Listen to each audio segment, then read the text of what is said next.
Hello everyone, I am Dr. Jyoti Sharma, Senior Consultant Obstetrics and Gynecology, Columbia Asia hospital Palam Vihar Gurgaon. आज मैं एक ऐसी समस्या के बारे में बात करना चाहती हूँ जो कि बहुत ही ज़्यादा टॉक्ड अबाउट टॉपिक है आजकल का, और हर चौथी पांचवी यंग एज की या टीनेज ग्रुप की फीमेल पेशेंट इसके बारे में जानना चाहती हैं। इसका नाम है PCOD या PCOS, that is polycystic ovarian disease और पॉलीसिस्टिक ओवेरियन सिंड्रोम। दोनों एक ही बात है। सिंड्रोम का अर्थ होता है जबकि किसी पेशेंट में PCOD के 2 से ज़्यादा सिम्टम्स हों। इसके मेन सिम्टम्स हैं पीरियड्स का इरेगुलर होना, वज़न बढ़ना, मुहासे होना, एक्स्ट्रा हेयर ग्रोथ होना स्पेशली ऑन फेस, और आवाज़ का भारी होना भी कभी कभी हो सकता है। पॉलीसिस्टिक ओवेरियन डिजीज़ इसे इसलिए कहते हैं क्योंकि जब इसकी जांच करने के लिए अल्ट्रासाउंड किया जाए तो उसमें ओवरीज जो होती हैं, अंडेदानी, उसमें एक पर्ल नेक अपीयरेंस मिलता है। छोटी छोटी जैसे सिस्ट हों और वो पेरिफेरी पे अरेंज्ड हों, इसलिए इसे पॉलीसिस्टिक ओवेरियन डिजीज़ का नाम दिया गया है। इसमें जो ये सिस्ट होती हैं ये एक्चुअली फॉलिकल्स होते हैं जिनसे बाद में अंडा रिलीज होता है। ये होता इसलिए है क्योंकि ये लाइफस्टाइल डिजीज़ है, लाइफस्टाइल इशू से रिलेटेड डिजीज़ है। आजकल बॉडी का वर्कआउट होता नहीं है, सिडेंट्री हैबिट्स हैं, चाहे बच्चे हों चाहे फीमेल्स हों, क्योंकि जॉब्स भी ऐसे ही हैं, पढ़ाइयाँ भी ऐसी ही हैं कि बैठे बैठे रहना है पूरे टाइम। इसके अलावा इकोनॉमिक स्टेटस बढ़ने की वजह से काम करने के लिए स्पेशली इन इंडिया सर्वेंट्स होते हैं। माएँ भी लाड़ में ज़्यादा जंक फूड और हाई कैलोरी डाइट या हाई ग्लाइसेमिक इंडेक्स वाली डाइट देते रहते हैं। बच्चों को पसंद भी वही आता है, तो इस वजह से ये सारी बीमारियां होती हैं। जो मेडिकली अगर मैं आपको समझाना चाहूँ तो उसका रीज़न ये होता है कि हमारे शरीर में एक ग्लैंड होती है, पिट्यूटरी ग्लैंड, जिसके हार्मोन रिलीज से जो अंडेदानियों के हार्मोन रिलीज हैं वो अफेक्ट होते हैं, वो कंट्रोल होते हैं उनसे। और ये हार्मोन्स फर्दर ईस्ट्रोजन और प्रोजेस्टेरोन नाम के जो फीमेल हार्मोन्स हमारी बॉडी में होते हैं उनको रेगुलेट करते हैं। तो इन हार्मोन्स का डिसबैलेंस इस बीमारी को पैदा करता है।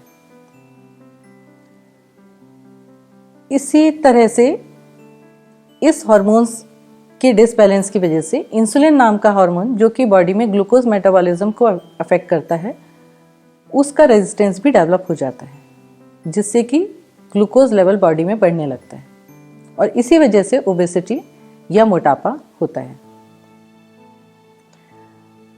बहुत पेशेंट्स जानना चाहते हैं कि क्या इसका इलाज संभव है, कहीं कुछ और बहुत बड़ी दिक्कत तो नहीं हो जाएगी।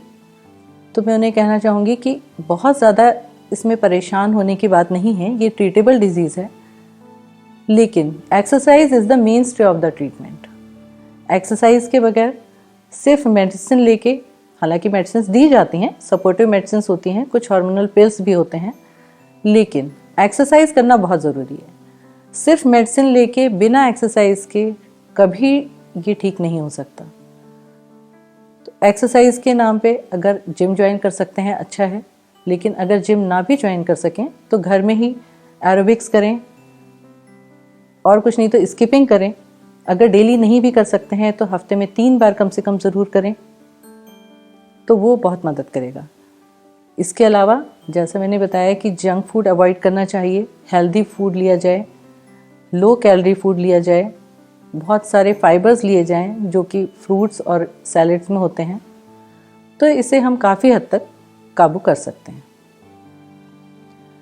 अगला प्रश्न है कि इसके लक्षण क्या हों, कब डॉक्टर के पास जाना चाहिए या कब सोचना चाहिए कि कहीं हम इसकी गिरफ्त में तो नहीं आ रहे हैं। तो इसका सबसे पहला सिम्टम होता है माहवारी की अनियमितता या इरेगुलर पीरियड्स का होना। इसमें पीरियड्स थोड़े ज़्यादा गैप के बाद तो आने ही लगते हैं, इसके अलावा फ्लो भी कम होना शुरू हो जाता है। साथ में धीमे धीमे ओबेसिटी होना या मोटापा होना, एक्ने, मुहासे होना, extra hair growth specially on face, ये सब चीज़ें होने लगती हैं। तो इनमें से कोई भी सिम्टम अगर दिखाई दे तो तुरंत ही प्रिवेंटिव मेजर्स तो लेने ही चाहिए, जिसमें कि एक्सरसाइज और लेस जंक फूड शामिल है।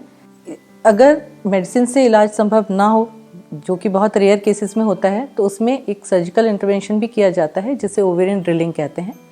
वो भी सिंपल प्रोसीजर है और उससे बहुत फ़ायदा होता है। अब सवाल ये आता है कि अगर हम इसे ट्रीट ना करें या लंबे समय तक रहने दें तो क्या कंसिक्वेंसेस डेवलप होंगी। तो वही है कि वज़न, मुहासे और एक्स्ट्रा फेशियल ग्रोथ, ये ऐसी चीज़ें हैं जिनमें इस एज ग्रुप की फीमेल्स, वैसे तो हर एज ग्रुप में ही, पर इस एज ग्रुप की फीमेल्स बहुत कॉन्शियस होती हैं इसको लेके। तो वो तो होता ही है, पर साथ में थायराइड प्रॉब्लम्स हो सकती हैं। पीसीओडी पेशेंट्स ज़्यादातर ऐसे होते हैं जो कि अल्टीमेटली डायबिटीज़ में लैंड करते हैं, क्योंकि वही ग्लूकोज मेटाबॉलिज्म उसमें अफेक्ट होता है। इसलिए हमारे हॉस्पिटल में काफ़ी पेशेंट्स पीसीओडी को लेकर आते हैं और हम यहाँ सबसे पहले तो उन्हें अश्योर करते हैं, क्योंकि इतना ज़्यादा ये टॉक्ड अबाउट टॉपिक है, सब लोग इंटरनेट पे पढ़ के आ रहे हैं, तो वो बहुत ही वरीड होते हैं, बहुत डरे हुए होते हैं। तो उनको मैं समझाना चाहती हूँ, समझाते भी हैं हम, कि ये कोई ऐसी चीज़ नहीं है जो लाइलाज हो। उसके बाद में उन्हें कुछ टेस्ट कराने पड़ते हैं, जिनमें कुछ blood test, hormonal test, blood count, कुछ थायराइड के टेस्ट, ये सब कराए जाते हैं। और ऑफ कोर्स अल्ट्रासाउंड तो कराया ही जाता है, कंफर्म करने के लिए कि क्या ये पॉलीसिस्टिक अपीयरेंस ओवरीज का है या नहीं है। डायग्नोसिस बनने के बाद में 6 से 18 महीने का इलाज होता है usually, minimum 6 months and maximum 18 months we wait. और जैसे मैंने कहा कि अगर उसके बाद भी ना हो तो सर्जिकल ड्रिलिंग की जा सकती है, लेकिन यही बताया जाता है कि बहुत ज़्यादा ज़रूरी है कि एक्सरसाइज पर ध्यान देना। Body workout is the main stay of this treatment. उसके बगैर संभव ही नहीं है कि मेडिसिन काम करें। डाइट के बारे में हमारे यहाँ डाइटिशियन हैं, वो गाइड करती हैं कि किस तरह की डाइट उन्हें लेना चाहिए पेशेंट्स को। तो वी आर ए टीम,